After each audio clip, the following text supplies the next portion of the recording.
Welcome back to the Warrior Servant Leader podcast. We're so glad you joined us today. We have just an exciting, exceptional guest with us, coming to us all the way from Sydney, Australia.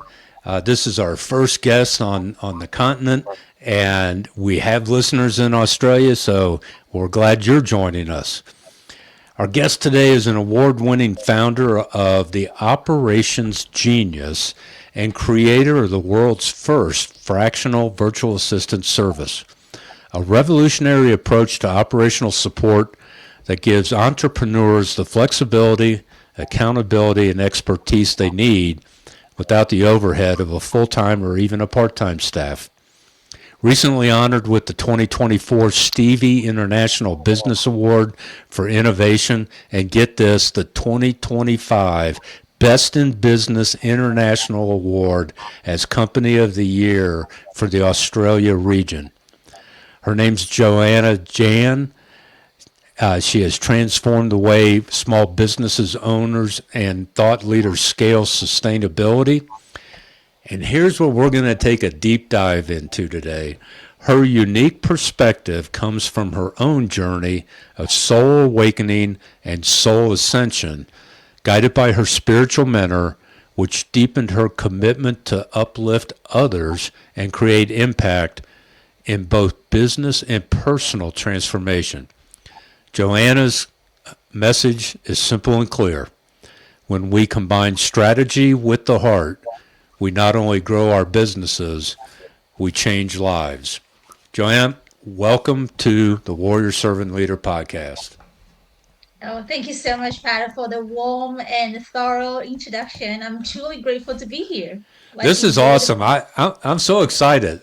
I've had some folks from continental Europe, the UK, Canada, and some other places, but you're a first down under Australian guest on the podcast. So I love when we make first impressions and meet a new and exciting opportunity, and this is one.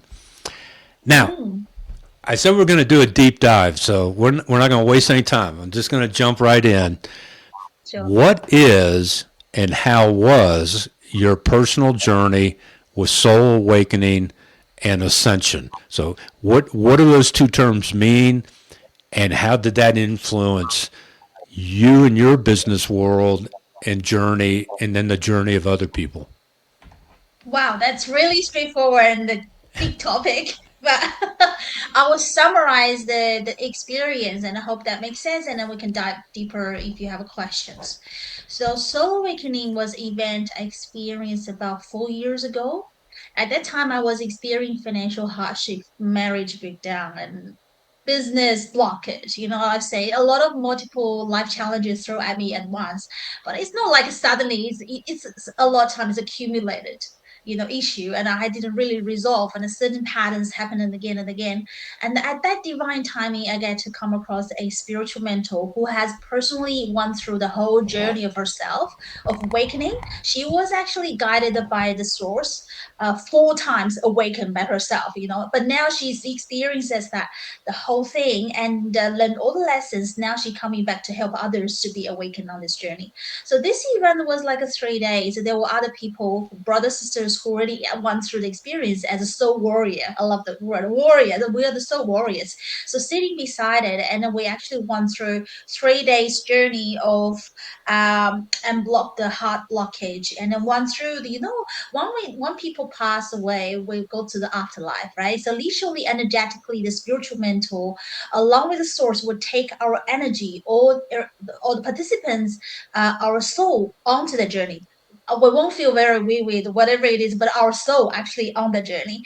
On that journey, we will actually went through different realms. Like if you believe in Buddhism, we have a different realms. Like we went through the journey, and then the spiritual mentor will be guided by the source to start a judgment.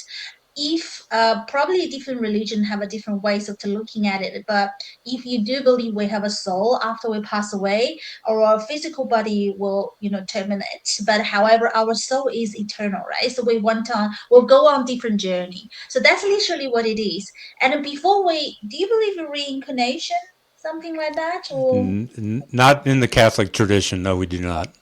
yeah, right. But let's just put this way, like, for example, when we pass away, we go to a different place, and if we want to continue learning different things, right, for our Yeah. life lesson as a soul, we will be assigned to different areas, like a different school, to continue learning that. So the judgment hall is literally like that, to the source will look at what we went through and how we feel about it. They are more like a judge and a lawyer at the same time, and to let us understand where we wanted to learn, what we want to learn the next step. So it's like a co-creation journey together. So literally through that 3 days event, I get to know my soul mission, soul power, soul purpose, at this lifetime, and then start to have a more clear understanding of where I'm here for, basically. So, but that's only the starting point. Okay, so that soul awakening event is more like to help me to be more open up my consciousness, to be more aware of certain things. But after that, let's say if there's a soul in us, like or out of us fallen asleep, and now we realize, oh, we awaken, realize what we're here for. We don't have to wait until we pass away that day. Have you heard of NDE, the near death experience? A lot of people, when they nearly pass Hmm. away, they have revision of all their life. That's literally like that. So the soul awakening event means that we don't have to wait until that moment to revisit our whole life to learn some lesson. We can literally do it right now by energetically, spiritually guidance to awaken the soul, remember who we are, what we're here for, right?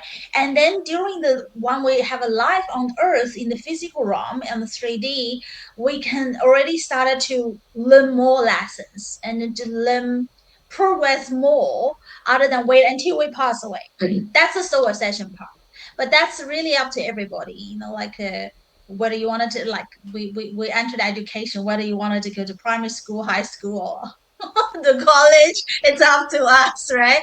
Yeah, and Yeah. then, that was the beauty of the God and stars, the universe, whomever you call it, to give us the free will to decide where's the direction, what's the next step we wanted to take, and they will just guide us along the way.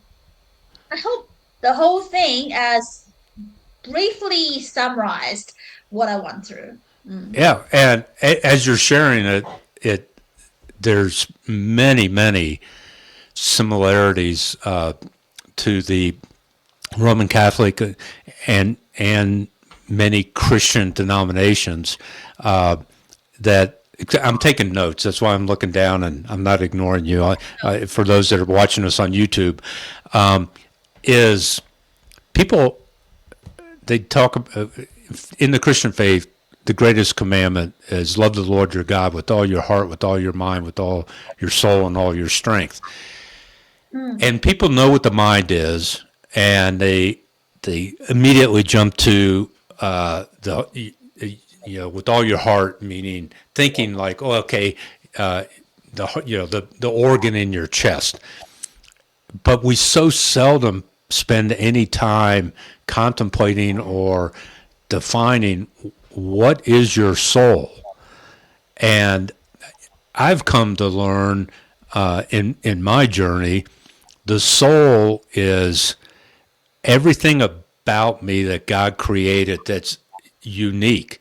There's nobody like me before me or after me with you name it, whether it's the physical that you can see, personality, gifts, talents, failings, all those things. That's your soul. That's. We have a scripture that says that Old Testament in Jeremiah that says God knew me before I was ever even formed in my mother's womb, and He consecrated me, meaning He purposed me. He gave me a reason for existing before I was actually born. My job is to discover what all that is. What is my purpose in life? And again, about you don't have to have, and we've had near death experience guest on the show. Yeah, you don't have to wait for a near death experience to discover what your purpose in life is. And Jesus Christ said here's your purpose in life. Every day, deny yourself. So get rid of the ego. Life is not about you, you know. So deny yourself, pick up your cross, those burdens, that chaos, those obstacles, all those things that are coming at you to distract you. Pick that up and follow him. And so the journey that ascension journey you're talking about, and we do even in the Catholic faith. Now a lot of other Christian denominations don't believe this, but in the Catholic faith, you do not necessarily go straight to heaven. We believe in I think you called it a level, a stage of that ascension, and we call it purgatory. And for us, from a faith perspective, it's kind of like being in the minor leagues, going from high school to the minor league soccer, football team before you make the pros. You need some more. You need some more refinement and some cleansing, because we all have a choice, and that even when you get to heaven, we believe there's 9 levels, what we call choirs, in heaven. There, the seraphim, the cherubim, the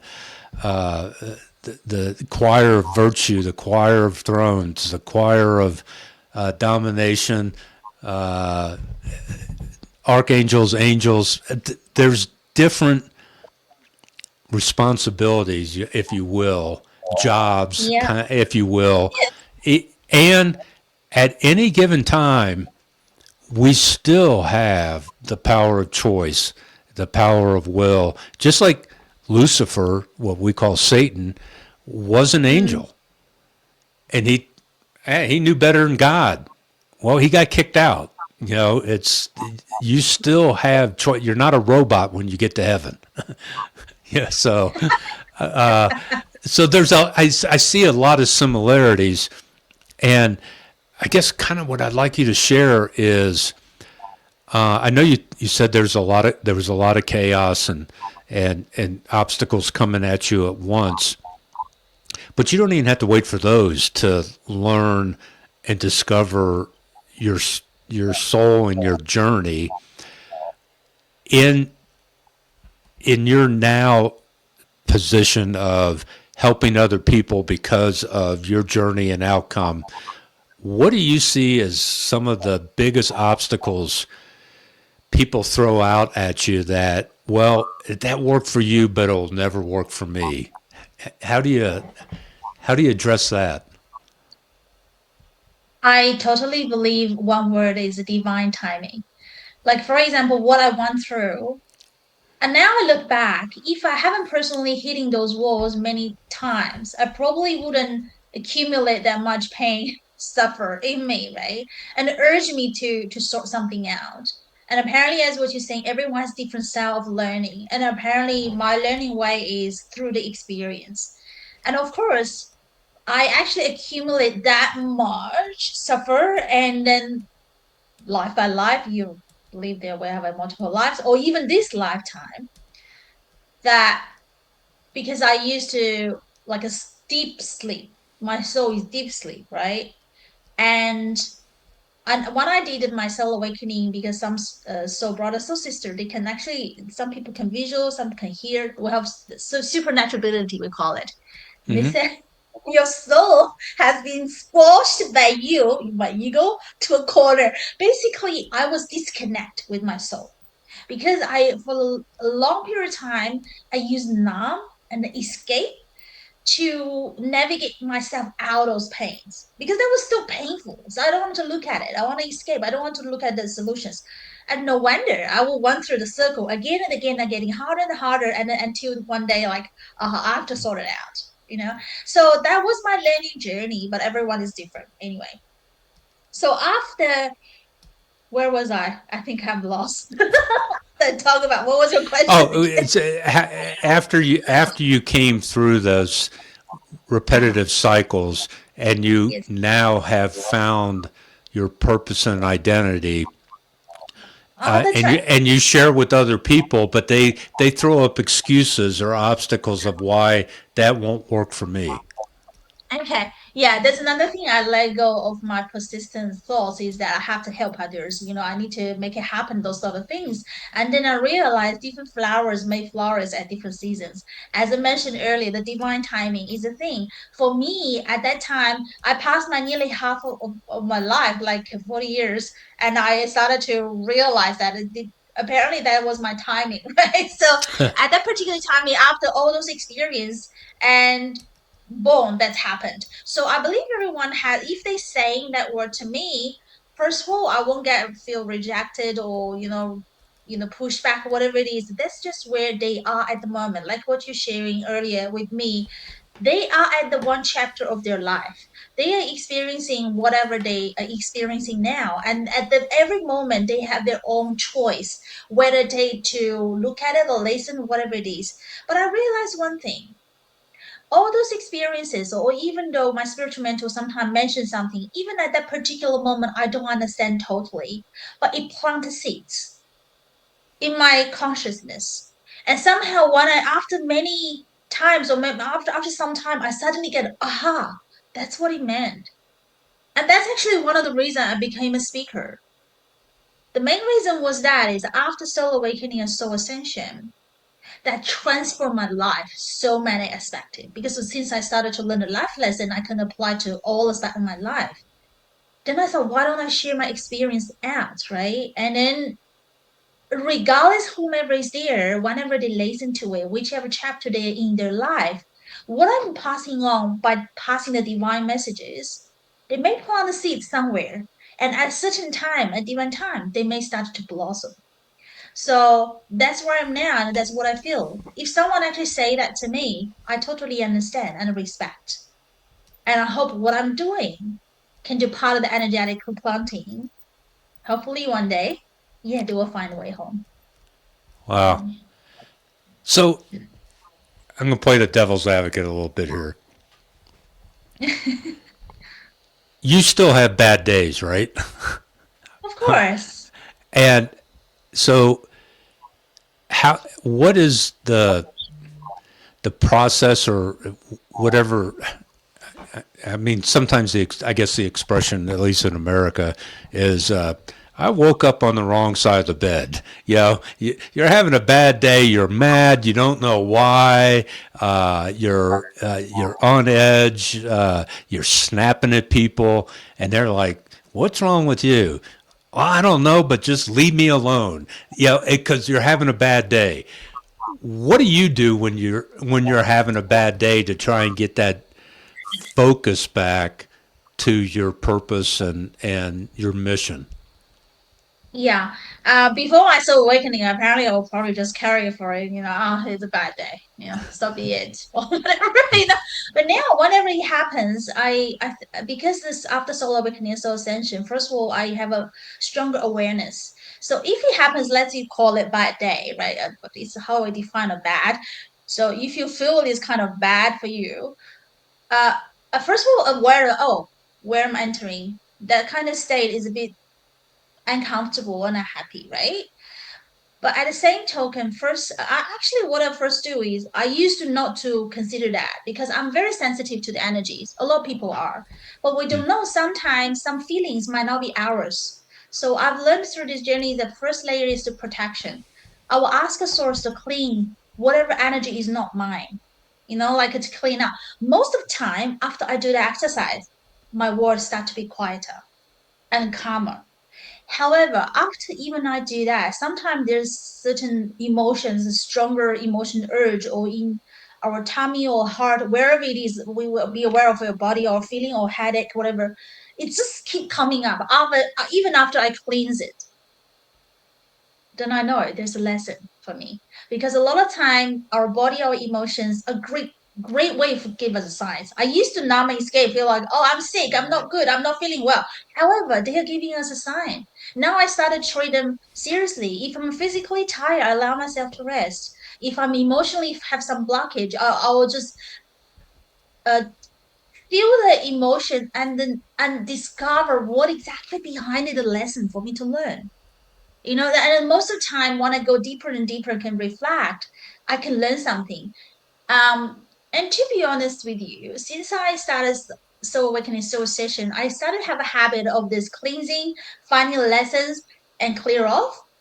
I can, because I once asked my spiritual mentor and source, do you have up and down for the day? They said, of course, everybody has it. It's just as a matter of fact, they're getting faster and faster to transmute.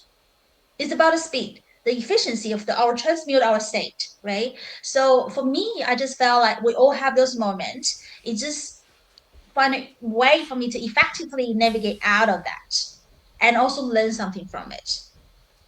Does it make sense? Oh yeah, I'm writing another note. Yeah, It's sure. so so in the Roman Catholic Church, we have we have a sacrament. So it's a holy, spiritual, and physical experience that we call you go to confession. You go and share with a priest those Yeah. failings that you've had, and it may be that you confess, I've really had a bad attitude, this week or this month, or I didn't treat people with respect, or in some way, you recognize from that self analysis, self awareness, Mm. and contemplating on your recent past, your days, and your thoughts, your words, your deeds, your actions, and where did you fall short? And we bring those before our higher power, God, through the person. You have a spiritual mentor. We have, a priest, and I share that, and I ask for forgiveness, Mm. including I have to forgive myself. I can't keep beating Mm. myself up over something that I screwed up. And Yeah. then and I've experienced this. I know tons of other people have experienced this. That when you do that, and the priest in a sacramental way, in a sacramental format, absolves you of that sin because you have confessed it. You've put it at God's feet and said, I'm sorry. And the whole message is don't do it again, and and try to live a better, life, a better Christian life. That people will tell you that literally it felt like a weight was lifted off their chest, and that they Mm. physically and spiritually and psychologically feel better because of what you call that cleansing. And it's the same thing. We have sacramentally been cleansed of something that was not good for us, with the admonition of don't do it again.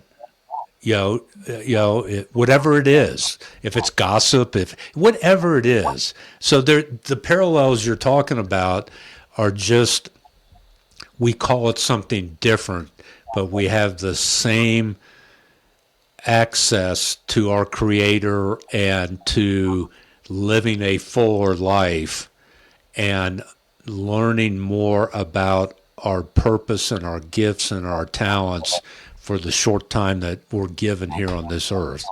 So I find it encouraging because we have so many similarities, but Yeah. if we don't sit down and share them and talk about it and go, oh, I get that. That's just like, and then fill in the blank, what we experience in our culture and in our faith journey. So that is, I think it's awesome. What were some of the top habits that you developed once you came to this spiritual realization of that there really is what you call divine timing? We call it divine intervention. what are some of the habits that you have created, kind of like almost on a daily basis, to reinforce that spiritual and physical mindset? Oh, that's quite a lot. I just say whatever jump into my mind, whatever they got me to say. And I think one thing is that transform from doing to being. Because I used to, one of my life lessons is I don't deeply believe in my self value. So I actually did a lot of things. And as a business owner, we're busy and we're trying to do this and that. And even the achievement at the very beginning, when I got the first award, I still had imposter syndrome, because I was trying to prove myself, get external validations. But after this journey, I started to really want to connect with the source or God, whomever you call it, more and more. I truly believe their create. First of all, is like appreciate their creation, right? As you mentioned, every soul has been created uniquely different. We're not replaceable, and we here already have a certain. We're loved always by them anyway. So there's no need for me to do some to prove any of my self-value by doing something. So I realized the truth behind that. So I started to transform from a doing state to a being state. It doesn't mean that I'm just sitting here doing nothing. However, it's different. It's just like when I'm doing things, I'm in a different state. Instead of seeking external validation, I now start to focus more inner world and until really connect with the divine to create. It's becoming a creation journey other than proof. That's one big aspect of that. The other is be certainly more authentic, more and more authentic. I think in authentic for me, there's a different layers as well because I used to put this way, I used to wear masks, okay? And facing different people, I can wear different masks. Like facing my family or kids or work. It doesn't mean I'm not true self. It's just I didn't allow myself to show my true self of the emotions and frustrations, struggles to the others. I had a habit of bearing it all by myself. I feel like I have to hold it all and then absorb it all, and then I don't want to give that to others. And the deep down, the root is again relate to my self value because I think, as you mentioned, that we all made some mistakes before, and those things actually had a deep um, guilt and shame in me, and Hmm. I didn't really accept what has ever happened. Even after my soul awakening, after I know more and more what has happened in my spiritual realm, I started to blame myself. And that's not just I started to that moment, and my soul was carrying all those weight, all those lifelong. So I realized that, as you mentioned earlier, we just let go of the ego, right? So those are the all the exercise we're doing during our soul spiritual ascension journey is let go of the ego, detachment of ego, we call it. You may have your term, but it's very similar. It's just like once we find out those things actually plug into our spiritual mind that controlling our mind towards those evil side or maybe dark side or negative side, whatever you call it, and restricting our growth and to truly see our true value, we see the truth behind and detach from it. So gradually we're getting lighter and lighter, like the weight is off, Yeah. right? And it's a Yeah. constant journey. But it's a spiral. It's not like suddenly, oh, everything is off. It's a journey. We spiral up and then let go of something, and something habit may come back, patterns, and but it's just getting better and better. I feel like so. That's another big aspect. I started to because I used to have the numb and escape, not facing the true, authentic myself because it was so painful and also I had a judgment on myself. But now I'm working on those. I started to really let my true authentic side show. So yeah, whatever I feel or emotions or frustration or thinkings, because literally there's no secret under the divine. So why do I hold off it? Feel like I have to wear a mask. It just to put me disconnect more with my soul. Mm. Wow. Again, I'm running out of room on my paper. I'm taking so many notes. There's so many analogies that came to mind. I was picturing as you were sharing uh, that insight, and you're talking about masks and the I did. I wrote it down. Oh, yeah. How many of us live our lives like a chameleon, constantly changing our appearance for the circumstances we find ourselves in, and we're doing it out of self-protection.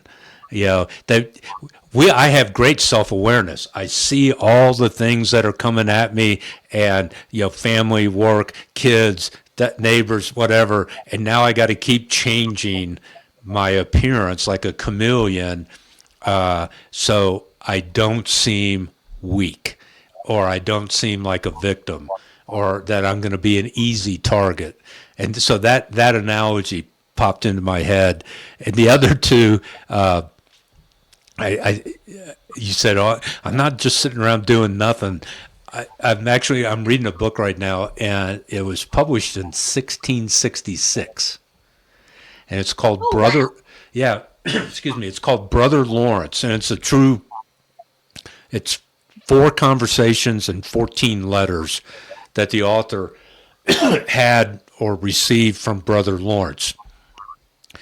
And the fundamental thing that awakening that the author had, that he learned from the awakening Brother Lawrence had, who lived in a monastery, and by all information people know about Brother Lawrence, and that was his name in the monastery. His real name, it's in the book, but I don't remember it. By all accounts, he was a very tall, awkward individual. Like, would break stuff. He just was really an awkward young man and kid growing up.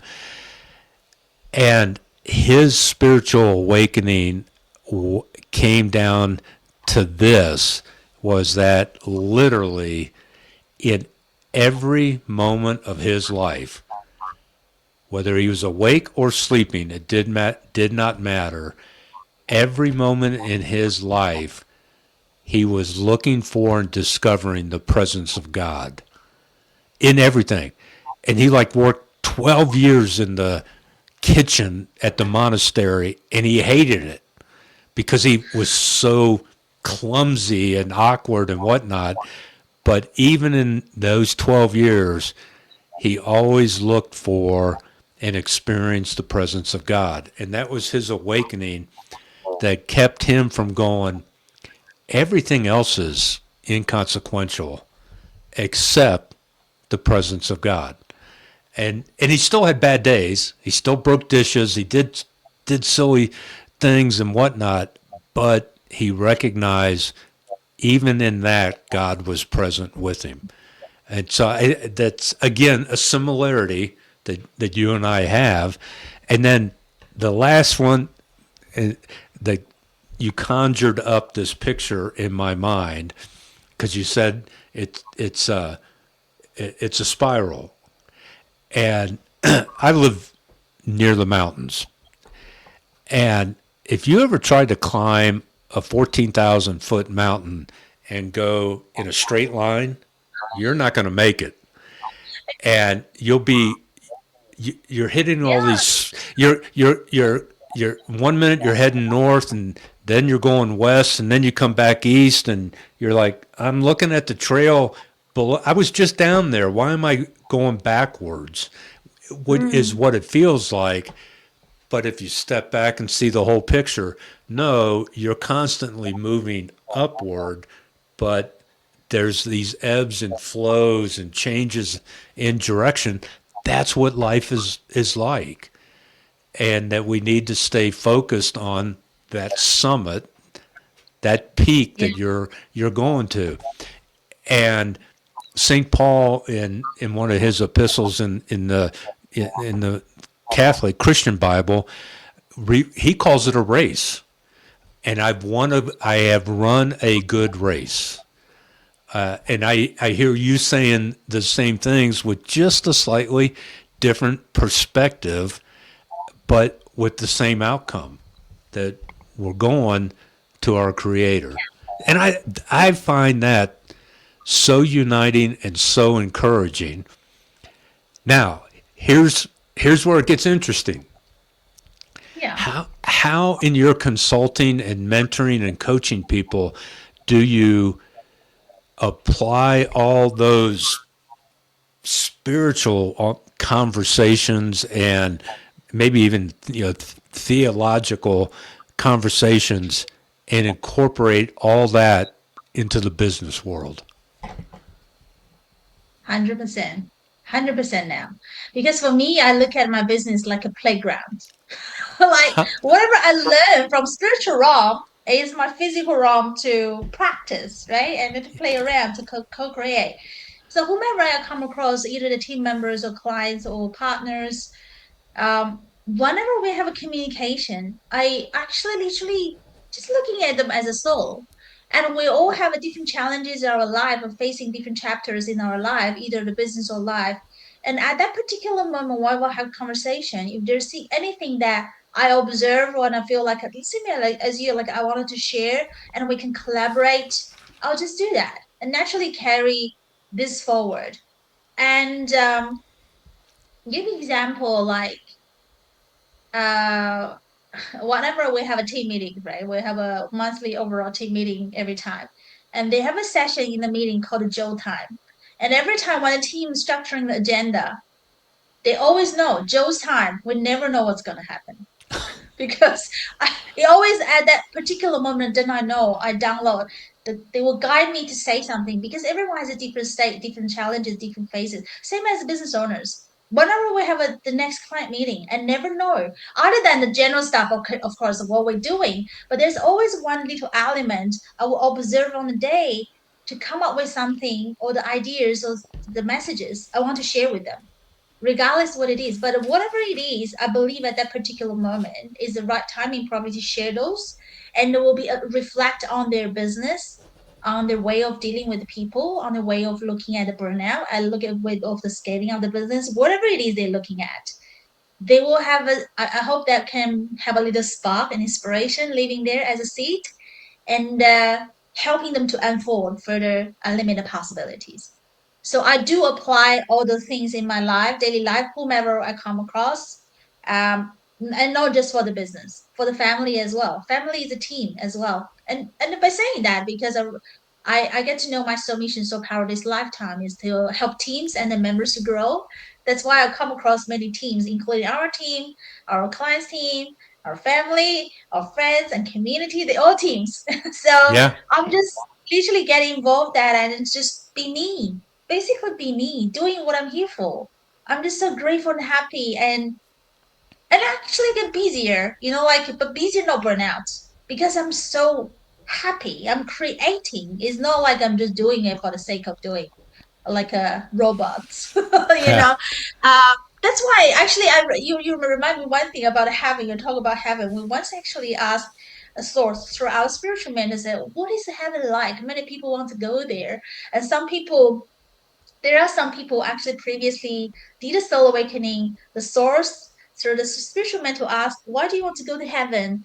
And they said, "Oh, it's just so peaceful and lovely, and I don't have to do many things." And they say, "Heaven is so very busy." Every single soul, like what you're saying, they have a different roles and responsibilities. They all there to do things for themselves and others. They're so busy. Imagine if God have a day off, how this world will run. But it doesn't mean they don't look after themselves. But because I think that the true lesson we're learning here is that the source of God, they love themselves, first of all. And by doing that, I like what you're saying. When I'm doing this, I'm busy, but it's a part of the act of loving myself because I'm happy. So that's the same thing. Yeah. You just remind me about that part. So, yeah. So I just wrote a note and put 3 stars next to it. Heaven is not a retirement home. Is I'm coming up on 69 years old, and I retired 14 years ago, and I had all these ideas and idealism about what retirement was going to be like. Boy, was I wrong. And yeah, it's like, and I know I have friends that go, yeah, when I retire, man, I'm going to play golf every day. I'm going to go fishing every day. I'm going to do this. And basically, just, I call it the lazy river ride. You're just going to get in your little canoe and you're just going to go with the flow, and everything is going to be, so nice and fun. And I can finally relax. And then I retired. And it's like, okay, I'm really bored, and I don't play golf and I don't fish. I used to bow hunt a lot, but there's only a certain season for that. And it's like people, I think, sometimes have that misconception. Like you said, heaven's a very busy place. It is not a retirement home. And, and so I, you know, I'm looking forward to it, but I have no firm expectation because I've never met anybody that spent any time there and then came back and told me, "Hey, this is what it's going to be like." So, but I did. I literally wrote down, "Heaven is not a retirement home," and I loved your three attributes. And early on, you called it co-creating, but I love gratitude, happy, and creating, and in every aspect of your life, and what a difference that makes. So, but here's my question to you: Mm. how do you recharge yourself to maintain that level of gratitude and happiness and creating with other people? How do you recharge? I think the main thing I've learned that I used to think that I can recharge myself very well. I used to think I love myself very well, I put this way, because I can go for a drink, or for a dinner, travel, and like what you're saying, like play golf, Yeah. like all those activities make me feel like I'm enjoying, have holidays, I'm having a relieving of my stress. Uh, but the issue is still there, before my soul awakening. And after my soul awakening started soul ascension journey, I realized because at that soul awakening moment, and they mentioned one thing to me that you're very cruel to yourself. At that time, I didn't understand. So, well, I love myself. I do all those things for myself. Why I'm cruel? And then gradually I realized, as I mentioned earlier, that I carry all those burdens, judgments, blame, criticism, shield, like a guilt and shame, all those. I'm carrying with all those loads with me, constantly sabotage myself, and like don't believe in myself. Am I really loving myself? I realized, oh, that's the truth. That's the roots part.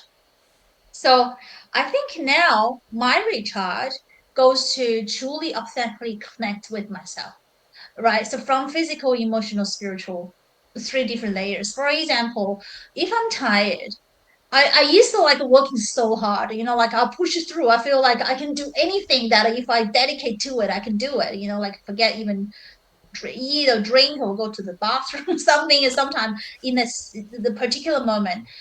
But now I realize if I'm really tired and exhausted, I allow myself to rest. Even a power nap or whatever it is, I start to follow my physical feelings. That's one thing. The emotionally, for example, if I started to have those emotions emerge up, as mentioned, I do the exercise and then I allow myself some space and room to have a reflect or a long time to really dive deeper, to learn lessons and to heal as well, because I not even like didn't allow myself to heal from it because I didn't even want to face it. I feel like that's bad, like I not escape, but negativity is not good. But now I realize any of the things is here to help us. I started to truly face them and find the roots, resolve, recharge. I start, and then spiritually again, like spiritual stress, like our spiritual mentor mentioned, is that can be, I don't know, because a lot of time that we're healing here, healing there, try everything our best, there's still something I'm not sure. What's the direction, or what's the reason, or what's the answer? Simply ask. They're always there. Yeah. The spirit, yeah, the soul awakening soul ascension journey literally is the our spiritual mentor teach us how to connect with the source or higher wisdom or God, if you call it, because you have your way, right? So we're just because they're always there to guide us. And the way for us to really connect with them, download the higher wisdom, it will be from 1G, 2G to 5G, just increasing the signal by having a stronger faith. So we can learn things faster and then get navigated and guided more effectively. Let's put it this way. So, as mentioned, that this happened now is my way for physically, emotionally, spiritually aware where I'm at. And the main thing is I started to respect my own feelings. I used to think about others. I used to people please. I think about everybody else. And at the end, my cup is empty. Of course I'll feel drained because there's nothing left for Yeah. myself. Yeah. And now it's actually reverse it. I realize there's a priority that it's a win-win-win. Like the first win is ourselves. We happy. We're filling our cups happy, right? Like happiness. I'm doing something truly feel grateful, fulfilled, and happy. And then we'll be passing on to others and passing on to this world. So now I change the priority. And since I started to do that, I can recharge. I wouldn't say it so easily. I would say more effectively.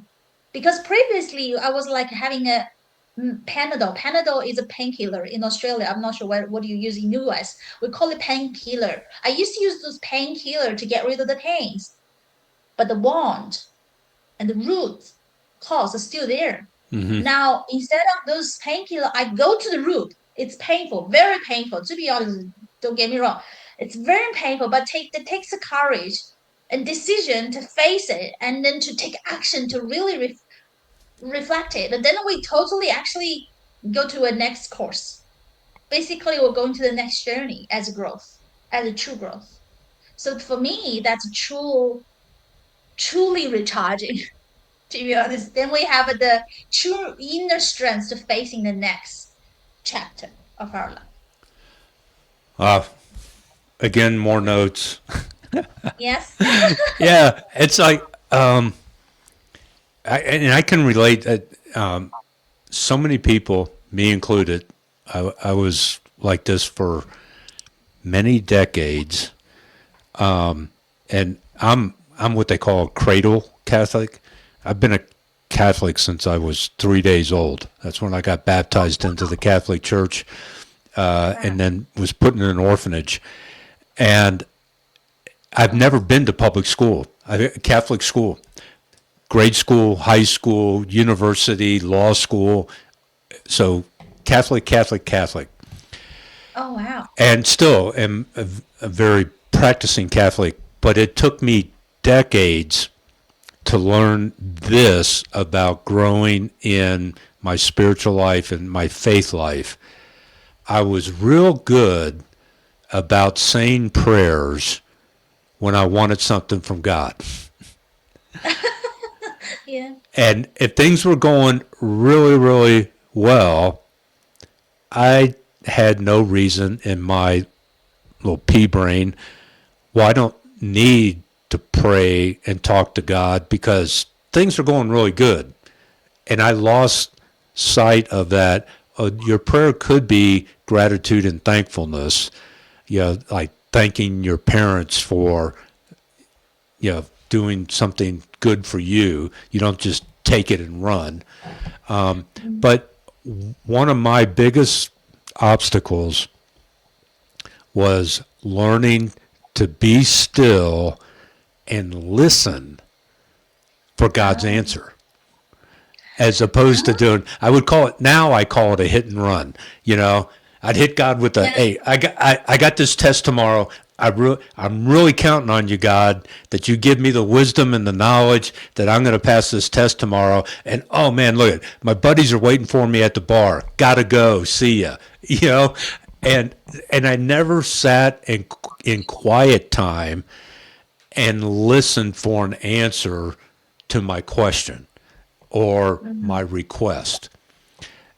Do you have a process or a system where you literally shut out everything else. I have a friend she called it a prayer room. It was literally a room. She closed the door, and that was her quiet space and time, and to say her prayers of thanksgiving, ask God for whatever it was that she was struggling with for answers, and then she'd sit there and quietly listen for God to speak to her, not necessarily audibly, but that she would get some answers or at least direction of what to do next. Do you have Mm. that kind of structure in your spiritual journey, or what does that listening look like for you? I think let's put this way. There's a few things. I believe everyone has their own different styles Mm-hmm. to receive the messages, right? So, for example, like during our soul ascension, soul awakening journey that spiritual mentor mentioned, everyone has a different ways to receive it. Like someone is strong on vision, someone hearing, someone knowing, smelling, sensing, tasting, like the five senses, right? And knowing is the sixth sense. So for example, for me, I'm stronger on knowing and smelling. Yes. So because during the soul awakening journey, on that journey, I smelled the flowers. And some other soul brothers and sisters smell it too, because we're in a different realm. We can Yeah. smell the environment. So for knowing, I used to neglect my intuition a lot because I didn't believe in myself. Oh, is that true? Real? Is that real? But it turns out most of the time, even 99% is correct. And that was just so fast, like that, boom. And now I know they always guiding me through this way. That's my way. Yeah. When I'm talking now with you, I'm not using my brain. If I started to use my brain, I started to hiccup because when I use logical, everything is flow. Whenever I have a conversation with someone like a podcast, when I listen back, say, "Oh, did I say that?" Oh, I was surprised myself because everything is a flow, right? That's Yeah. why that's the way they guide me through my intuition and the feeling and the message. It just naturally flows through. But some people maybe vision or something. But for me, one thing probably is probably common for everybody is that once we are very busy or have a lot of noise around us, it's very hard to hear or follow their directions because allow us to slow down. Whichever way you can allow yourself to slow down and quieter your world. It might not have to be necessary the environment, but the inner world, the noise, the other people's noise, Mm-hmm. energy, and thinkings, the better. So that's why they have people meditate, right? So they in a quiet place, they close down, or some people going to whatever your friends in the room and the environment or the space. Like for example, sometimes for me, when I'm driving, because this skill, yeah, it's just come. It's different. Everybody's different. So, but the rule of thumb is allow us to slow down because sometimes I can go to the automatic robot mode. Once we started having routines and certain things, we started to Yeah. work with 1, 2, 3, 1, 2, 3, 1, 2. It's always the same. It's momentum, momentum. Sometimes break the cycle can give us a room and space. Suddenly feel, okay. So be aware of our robot Yeah. habits. Once we go into the routine and they feel like, oh, I'm just like automatically doing something, pause and come to ourselves. Like even when we're eating a meal, truly taste it and smell and enjoy the process. It's slow. I used to be fast talker, quick eater, but now I start to allow myself to slow down. Yeah. So all those things can help us consciously connect better, increase the signal, I would say. 5G. And then you can use your way to receive those guidance. I, 5G. I just recorded a guest a couple of days ago or actually I dropped it a couple of days ago. And that's Uh-huh. exactly the title of it is Slow Down to Go Faster. And he Yeah. and he he talks about the same things of that, and we call it intentional living. That Yeah. you intentionally, most people, and part of it. is instinct in a way because it's a survival mechanism that man has had since the beginning of time kind of deal, but it's also a learned response that that we grasp that we only have three choices to challenges and obstacles or threats: fight, flight, or freeze.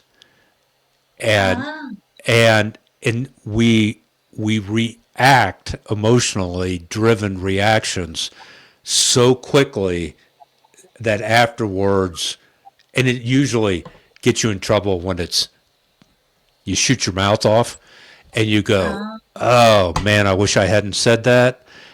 But you just rapid fire reaction that's driven by emotion as opposed to taking that deep breath, slow down, and yeah. intentionally choose your words or choose your actions or choose your thoughts. And that takes a ton of discipline and practice and patience and forgiveness of yourself and others to arrive at that level, knowing you're still going to fail sometimes. Mm. It's kind of like in American baseball, if you they have a batting average, and if you're batting 400, that means out of every 10 times you come to bat, only four times do you get a hit. The other six Uh-huh. times, yeah, do you consider yourself a failure? You're only batting 400? Nope. That's a great batting average. So we can't be so hard on ourselves when we're trying to do the right thing at the right time, the right way, and for the right reasons, and it doesn't work out the way we had hoped to. And that's okay. You just you learn from the experience, and then you try to do better or adjust or realize, because this is one of the hardest things that took me to learn. In a chaotic workplace, sometimes it might be you that's the problem, not everybody else. And that takes, you talked about it earlier, it's painful to do that self awareness evaluation of maybe I'm the problem and I'm the one that needs to change. But that would you would I think you would throw that into your soul awakening and ascension journey, is coming to realize I'm the one that needs to reevaluate and be transformed, not everybody else. Oh, totally, totally. 100%. I used to put attention on others, but now I realize everything is actually aligned with myself. If I change, everything around me will change. Of course, there's some other circumstances is out of something what I can do, but my perspective will change. Like they say, always saying that what is the real self is not, other people what we think about who we are is not what other people think who we are. It's actually when we look at others, whatever we vision others, see whatever in other people, it's actually reflecting. It's a mirror. It's ourselves. So previously, if I have a lot of judgment, I'm still working on it on this person at different aspect. There must be something I haven't really fully accept or have a judgment on myself on that aspect. That's why I have those kind of feelings. So I started to realize that by mirroring is a great way for me to find out which are the areas I need to make change, right? So to work on it, to heal from it, to grow from it. So yeah, mirroring is a great concept. Wow. Mm. Man, this has been a great conversation. Yeah, How can people reach out to you? They want to learn more. Do you have some books out there? I mean, what's the best way to go? I need to reach out to Joanna. I think if you use LinkedIn, just maybe put my name there, Joanna Zhang. Connect me from there. That's the easiest way. Otherwise, you can Google me, my name.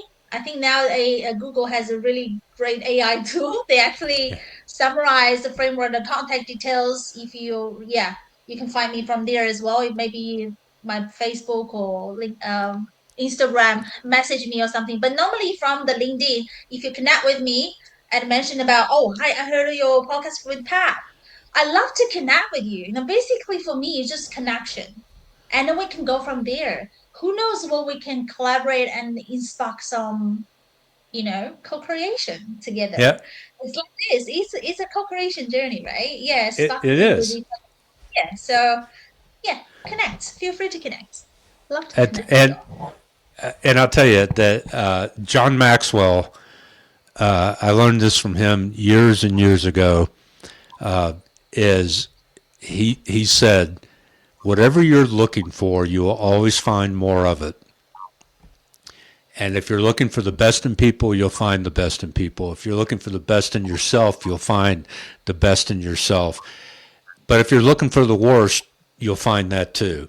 And and I think what you're sharing and what this podcast has been about has always been looking for connecting with people and inspiring and encouraging and supporting others through their journey, both good and bad, times, high points, low points, and if you look for that, then you will find those opportunities to make an impact in somebody else's life or look for somebody to make an impact in your life.